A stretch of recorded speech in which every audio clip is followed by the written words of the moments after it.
upside, 10 episodes, or soon to be 7, per season is the perfect amount to produce top-quality television. But on the downside, it means we only get a handful of episodes every year, which is not enough. In such a huge, fictional world, there will always be storylines omitted and events overlooked. Despite the show having 60 hours to play with so far, they've still only scratched the surface of what could be shown from Westeros. The story must be tight, sharp, and tense, and that's why, while plenty of material was shot, much of it failed to make the final cut, including the original pilot episode where the roles of Daenerys and Catelyn were yet to be given to Emilia Clarke and Michelle Fairley, respectively.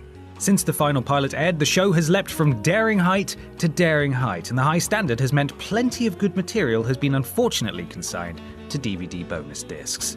I'm Ben from What Culture, and here are 9 deleted scenes from Game of Thrones you need to see. Number 9. Baelish. War of Words with Varys. Peter Baelish is comfortably one of the best and worst characters in the show, and at least to begin with, he shared that title with the mysterious Varys. That's why when the pair clashed back at the beginning of the show, you had no idea which one you wanted to triumph. And here we've got a throne room showdown where Baelish discusses which of the King's Landing brothers in mutilation got the worst luck. The Hound, the Imp, or the Eunuch? No one's seen the Imp's face yet, but my money's on you. It almost sounds like the start of a bad joke. Number 8. Small Council. Wildlings on the agenda. One of the most alarming things about Thrones is that 95% of the show is likely to be rendered utterly meaningless by the very end, thanks to the pesky White Walkers and their crazy shenanigans, as nobody in the South wants to hear anything about the cruel realities beyond the wall in the North. This scene shows the coolest man in Westeros, and possibly the universe, Uber-boss Tywin Lannister, suggesting a possible envoy to meet and deal with Mance Rayder, the leader of the Wildling Hordes. It's not the most crucial scene, but it's certainly one that shows the very faintest sign of naivety in Tywin. Maybe we'll even send an envoy into the frozen waste to talk with this Mance Rayder. He actually thinks he can negotiate with the king beyond the wall. Aww, that's cute. Number 7. Tormund, the Chicken Eater. Originally a series of books, obviously, it's worth remembering that the TV show is an adaptation, obviously, and changes are necessary. Obviously. So when things get cut, it really is understandable. But the book does paint a tremendous image of Tormund as we meet him for the first time, and this extended scene relates very slightly closer to what we read in the books. Beside the brazier, a short but immensely broad man sat on a stool, eating a hen off a skewer. Hot grease was running down his chin and into his snow-white beard, but he smiled happily all the same. Jon Snow there. Tormund is a jollier prospect in A Storm of Swords, but his sticky chicken trickin' feast, that was hard, transfers to the screen well all the same. Number 6. Doreah, Yrie's death. This far through the series, you'd be forgiven for not automatically remembering the girl who got thrown into the empty Karth Vault. To refresh, that girl was Doreah, one of the Dothraki handmaidens who trekked alongside Daenerys through thick and thin. You may think her punishment was harsh, until you remember how she actually betrayed Daenerys. The Mother of Dragons returns to her quarters to find Irri, another handmaiden, slaughtered and her dragons missing, as well as Doreah. Later in that season, Doreah is caught sleeping with Xaro Xhoan Daxus, I hope I pronounced that right, the man behind the plot, and the pair are condemned together. This deleted scene shows that Doreah was indeed involved and not just in the wrong bed at the wrong time. We've all been there. The greatest pleasure comes with a silk cord around the neck, tied very, very tight. I suppose you could call her a handmaiden what stole the Dragon Queen's dragons for wankers. Hashtag handmaiden what stole the Dragon Queen's dragons for wankers. Number 5. Loras.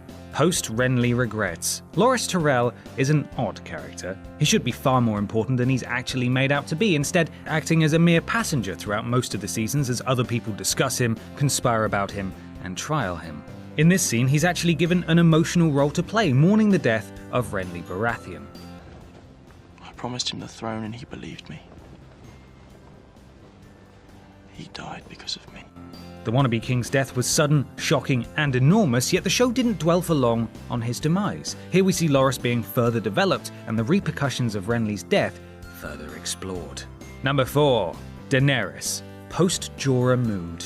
Everyone lines up to take a pop at Emilia Clarke's acting skills, and no, she won't be winning every award under the sun, but there are times when Daenerys is meant to be utterly devoid of emotion. Here, she's stunned with rage at the news of Jorah's former spying, and that's why she's virtually wordless in this scene. Never betray me. It doesn't add a great deal to the show, but Missandei acknowledging that Daenerys is truly broken up about Jorah's exile could have been a nice touch rather than just sweeping over the issue. Number 3. Shae, the Tyrion breakup. Everyone needs a Bronn in their life. A vicious sellsword who can sing, joke, and could kill a man at 10 paces. Bronn is great. Simply the best. Better than all the other ones. Oh, and apparently he's a thoroughly decent guy who'll gladly help you through a messy breakup, as proven in this deleted scene with Shae. Shae is hustled out of the Red Keep by Tyrion for her own safety, but she doesn't see it that way. Bronn goes down to her level and lays the truth bare in front of her. These people, even the good ones, they use us as they please. And when we're no longer any use, they spit us out, find someone else they like. He's absolutely true in what he says, and the scene could have been worked into the series to hint at her adapting and her impending betrayal. Number 2. Robb Stark, Angry King in the North. Oh, Robb Stark. His death feels like an eternity ago now, and it's easy to downplay his role on the show now that he's been gone for so long, but he really was a fantastic character, and Richard Madden did a brilliant job of bringing the young wolf to life. This scene is an extended version of the final cut, and it's excellent. Robb's tactical, now steely character and kingly maturity all shine through here, despite his age. 208, but for every man we lost, the Lannisters We lost. need our men more than Tywin needs his! Number 1. Tywin Lannister, Gone Fishing. Tywin Lannister has a life outside of treachery, deceit, and backhanded war dealings. Apparently, it's official, he loves a spot of fishing in his free time. Official, a fishing. Although even his leisure activities foreshadow impending doom for House Tully, who were the next to fall. Their sigil is a trout after all, and Tywin certainly took care of them. Not only does this scene show Tywin enjoying something that doesn't result in human death, it shows Grand Maester Pycelle remarkably dropping his frail old man act and revealing himself to be a wily, clever veteran of the capital. There are times when I have trouble believing it myself.